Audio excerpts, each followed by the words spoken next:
अस्सलामुअलैकुम student. Class 8 social studies में हमने चैप्टर नंबर 1 द यूनिवर्स पढ़ा। आप लोगों ने उसके लेक्चर भी सुने होंगे, टास्क भी कंप्लीट किया। देखिए आज मैं आपको उस पूरे चैप्टर को समराइज़ करती हूँ, उसके मेन पॉइंट्स आपको बताती हूँ, लेकिन उसके साथ मैं आपसे 3 क्वेश्चंस भी पूछूंगी जिसके आंसर आपको कमेंट्स में देने हैं। राइट, कमेंट्स में आप उनके आंसर दीजिएगा। अच्छा, देखिए यूनिवर्स के बारे में मैंने आपको ये सब समझाया था कि यूनिवर्स क्या है। इस यानी जितनी छोटी से छोटी चीज़ और बड़ी से बड़ी चीज़ यूनिवर्स है, ठीक है ना। यूनिवर्स में तमाम चीज़ें इंक्लूड्स हैं, जानदार भी और बेजान भी। जितने भी प्लैनेट्स हैं, स्टार्स हैं, एनिमल्स हैं, हम जितने भी जो भी चीज़ें हैं वो तमाम के तमाम यूनिवर्स में शामिल हैं। मतलब कि टाइम तक जो है वो भी यूनिवर्स में इंक्लूड होता है।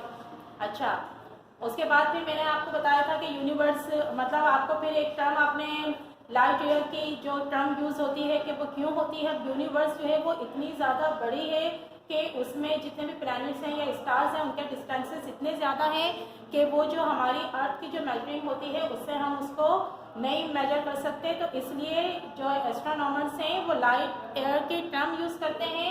जिस तरह लाइट अपना एक सेकंड में जितना सफ़र तय करती है ना, मतलब कि वो 300 मिलियन मीटर से भी तकरीबन 300 मिलियन मीटर पर सेकंड में वो अपना सफ़र लाइट जो है वो डिस्टेंस तय करती है, कवर करती है।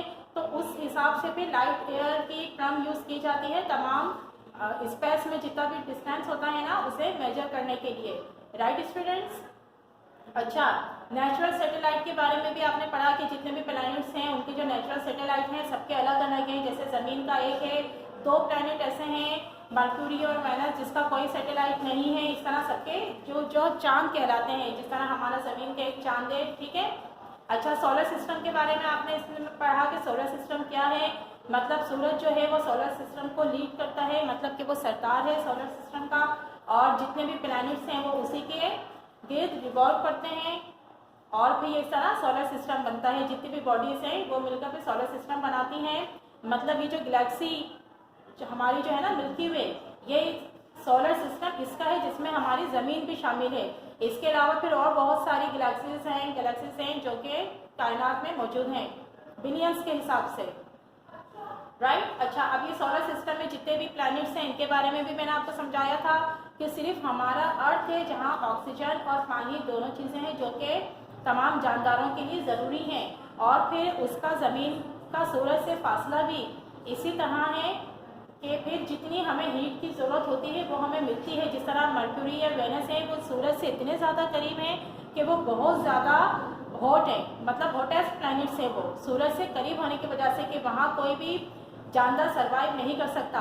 और उसके बाद फिर ज़मीन के बाद मार्स है, तो मार्स के बारे में एस्ट्रोनॉमर्स जो है वो ये कहते हैं कि वहाँ बहुत लिटल अमाउंट में ऑक्सीजन वहाँ के एटमॉस्फेयर में मौजूद है और बर्फ़ की सूरत में पानी मौजूद है, लेकिन बहुत कम मिकदार में। वहाँ का टेम्परेचर जो है वो भी माइनस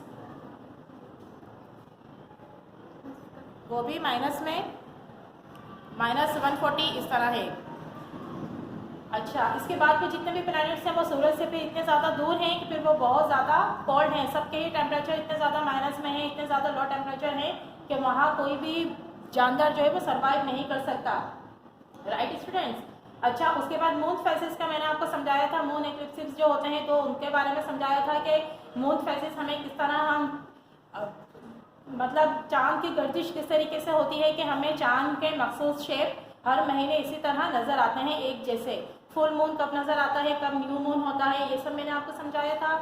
उसके बाद मून इक्लिप्सिस जो होते हैं वो 3 बॉडीज़ के दरमियान होते हैं, सन, मून, अर्थ, ठीक है।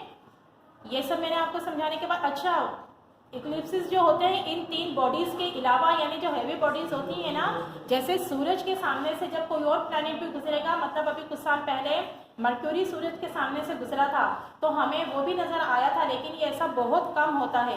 कई सालों में ऐसा होता है, तो हमें कुछ साल पहले नज़र आया था। वो एक बिल्कुल छोटे से पॉइंट की तरह डिस्क की सूरत में वो सूरज के सामने से गुजरा था और ये नज़ारा जो है वो ज़मीन से देखा गया था। Right students. अब ये 2 इक्लिप्सिस के बारे में भी मैंने आपको समझाया था कि जब मून जो है वो अर्थ और सन इनके सेंटर में आ जाता है तो सन इक्लिप्स होता है, मतलब के सोलर इक्लिप्स। और जब अर्थ, मून और सन के सेंटर में आ जाती है, मतलब तीनों एक लाइन में आ जाते हैं और ज़मीन सेंटर में हो, ठीक है, तो फिर ल्यूनर इक्लिप्स, मून इक्लिप्स होता है, राइट। अच्छा, कुछ ये जो नेचुरल सैटेलाइट है, इसके अलावा आर्टिफिशियल सैटेलाइट्स भी होते हैं जो कि ज़मीन के ऑर्बिट में रोटेट करते हैं। ये वो होते हैं जो हमारे एस्ट्रोनॉमर्स जो हैं वो ज़मीन के मदार में भेजे जाते हैं वो, ठीक है, एस्ट्रोनॉमर्स जो है वो भेजते हैं, या कोई भी मुल्क जो है उसकी गवर्नमेंट उसको लॉन्च करती है। अच्छा, ये सैटेलाइट जो हैं ये वेदर के बारे में, तमाम मुल्क की सूरत हाल के बारे में, मतलब कि ये जो हैं सिग्नल्स भेजते हैं, रेडियो के भी, टेलीविज़न के भी, इसी के ज़रिए से हम तमाम चैनल्स जो हैं वो देखते हैं। रेडियो की जितनी भी ये चैनल्स चलते हैं ये सब इस सैटेलाइट की ही मदद से चलते हैं, ठीक है। जो आपको वेदर कंडीशन पता चलती हैं, ये सारी एक मुल्क दूसरे मुल्क के बारे में जो सारे ज़मीनी हक़ाइक़ जानता है वो भी ये सब सैटेलाइट की ही मदद से होता है। अच्छा, यहाँ जो मैं आपसे 3 क्वेश्चन पूछूंगी स्टूडेंट्स, वो इन सैटेलाइट के ही बारे में है, ठीक है, क्योंकि हम ये चैप्टर पढ़ रहे हैं द यूनिवर्स, तो इसी से ये रिलेटेड है। देखिए, आपको बोर्ड पर भी नजर आ रहा होगा, मैंने ये पॉइंट आउट किए हुए हैं। मुझे तो सबसे पहले आप इसका आंसर दीजिएगा। मैंने बोर्ड पर ये पॉइंट आउट किया हुआ है कि which country launch the first artificial satellite, यानी वो कौन सा मुल्क था जिसने पहला आर्टिफिशियल सैटेलाइट जो था वो मदार में भेजा था, ठीक है। आपको सिर्फ उस कंट्री का नाम बताना है, कमेंट में बताइएगा। Number 2, name the first satellite launch by Pakistan. Pakistan का कौन सा पहला सैटेलाइट है ये बताना है आपको, जो गवर्नमेंट ऑफ पाकिस्तान ने, यानी जो हमारे मुल्क ने पहला सैटेलाइट जो भेजा है, ठीक है, आपको उसका नाम बताना है जो ज़मीन को ऑर्बिट में भेजा है। और नंबर, चले मैं आपको ये भी बता दूं कि वैसे वो जाना तो नासा की मदद से था, लेकिन फिर कोई एक ऐसा उनका हादसा हो गया था जिसकी वजह से चाइना ने फिर ये पाकिस्तान की हेल्प की थी और चाइना के ज़रिए फिर ये सैटेलाइट भेजा गया है मदार में। उसका नाम आपको बताना है, सिर्फ उस सैटेलाइट का नाम बताइएगा। और सैटेलाइट भी गए हुए हैं पाकिस्तान के, लेकिन फर्स्ट सैटेलाइट जो है उसका नाम बताइएगा। और नंबर 3 पॉइंट है यहाँ पर, name the national space agency of Pakistan. Pakistan की जो स्पेस एजेंसी है ना, आपको उसका नाम बताना है, नेशनल स्पेस एजेंसी का नाम बताइएगा। ये 3 मैंने आपको यहाँ पॉइंट्स लिखकर दिए हुए हैं, इनके आप आंसर रिप्लाई कीजिएगा कमेंट्स में, ठीक है स्टूडेंट्स। आई होप आपको ये पूरे चैप्टर समझ में आया होगा, पिछले तमाम लेक्चर भी आप इसके सुनिएगा और फिर ये तीनों आंसर भी कमेंट्स में दीजिएगा। फिर हम नया चैप्टर स्टार्ट करेंगे। ओके स्टूडेंट, अल्लाह हाफिज़।